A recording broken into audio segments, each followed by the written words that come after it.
thanks so much for joining me for a new tutorial. And today I'm going to be sharing a fun technique using the Heart Layers stencils and transfer gel to create beautiful foiled accents on your stenciling. This technique is a lot of fun and surprisingly very easy. The hardest part is waiting for the transfer gel to dry. So I've got the Heart Layers stencil set from Simon Says Stamp, and I'm going to be using this set to create some beautiful ink blending, and then we'll add some transfer gel over top of that. Here's a panel that I've already created using some distress inks and the transfer gel, and this one is drying.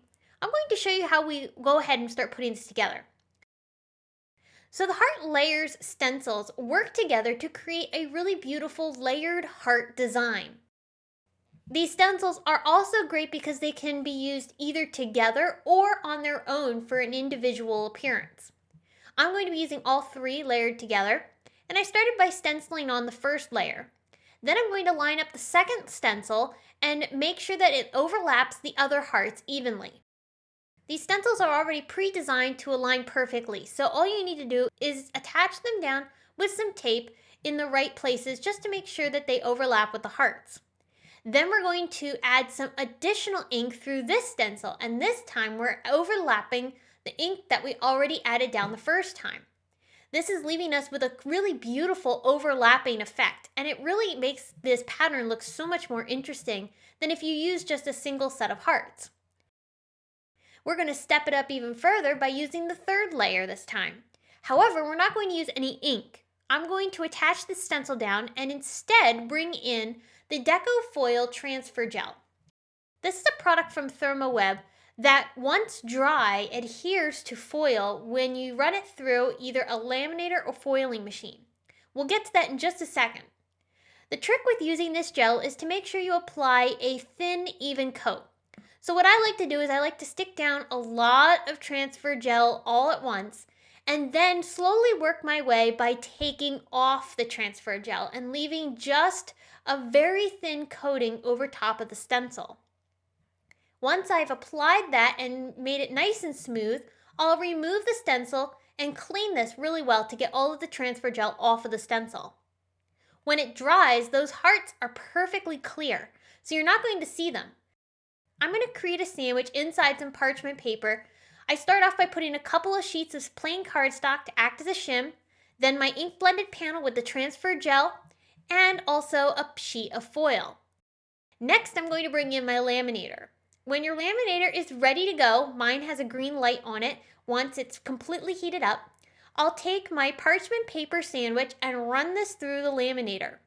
As I feed it through, it's going to feed it out the back end of the laminator. And this entire time, it's applying heat onto our project where that transfer gel has been applied. When we take the foil off, you see that the foil adhered only to the transfer gel areas, leaving you a beautiful and dimensional appearance, and the end result is so pretty. I used a couple other Gina K and Therm foils. This one's the Twinkling Pink. I also used some watercolor gold. This one is so pretty. It has some different tones of gold throughout it. And then I also used a shimmering red foil too. This one's my favorite. I love how these classic Valentine colors look so beautiful together. Now this technique can be used with any colors you'd like. I'm focused mostly on Valentine's themed projects, so I'm going to be using the sentiments Love and Hugs from Birch Press's Big Sugar Script die collection. I'm running these through with some coordinating colors of cardstock to match each of my panels. I also have that same coordinating color of cardstock as the card base. All of my cards are 4 1/4 inch square, which works really well with this square pattern of those hearts. There's also an outline die that goes with these sugar script dies, and I'll use that as well, just to give a little bit of separation behind the sentiments. I stacked 3 of the colored sentiments up on each of my projects, so that way it has a nice dimensional and sturdy appearance. These are going to get popped off of the center of my card, and on all of them I'm going to add a coordinating sentiment. Each are from the Love Messages stamp set from Simon Says Stamp. I embossed each of those sentiments on 2 coordinating colors of cardstock in a color that coordinated well with the main colors in the stenciling. I used embossing ink and some embossing powders from Brutus Monroe. And on some of them, I used the Nested Banners die set from Simon Says Stamp to cut them out. I used both the flag and the ovals from those sets, and I popped each of those sentiments up onto the cards using foam tape as well. Now the bigger sentiments each have 2 layers of foam tape, and then the smaller supporting sentiments have 1 layer. And that's going to finish off these cards.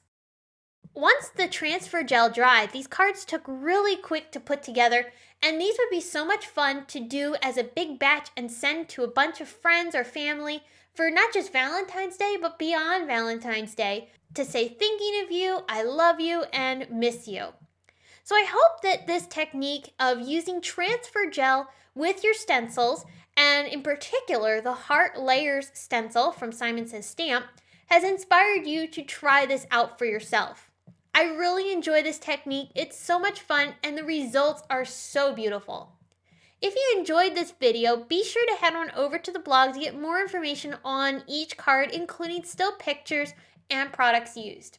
You can also subscribe to our channel for more weekly inspiration, and thank you so much for tuning in and spending some time with me today. I'll be back again with more to share, but until next time, have a fabulous day. Bye!